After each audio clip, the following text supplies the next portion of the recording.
আসসালামু আলাইকুম বন্ধুরা, আপনারা সবাই কেমন আছেন? আশা করি ভালো আছেন। আমিও ভালো আছি, আলহামদুলিল্লাহ। তো আজকে আমি আপনাদের সামনে নতুন একটি রেসিপি নিয়ে হাজির হলাম। রেসিপিটির নাম হলো ছোলা ভাটুরে। এটি ইন্ডিয়াতে খুব প্রচলিত একটি খাবার।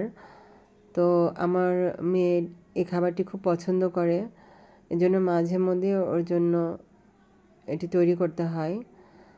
তো ওর নানু ভাই প্রায় ইন্ডিয়াতে যায় চিকিৎসা হওয়ার জন্য।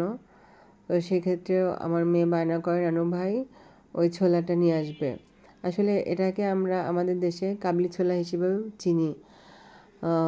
তো সেই বুট নিয়ে আসে ওখান থেকে আর কি। তো মাঝে মধ্যে আমি এটা বানিয়ে দিই। গতকাল থেকে সে বায়না করলো যে আম্মু আজকে আমাকে ছোলা ভাটুরে বানিয়ে দিতে হবে। তো আর কি করার, বানিয়ে দিলাম। ভিডিওটি আপনাদের কেমন লেগেছে তা জানাবেন।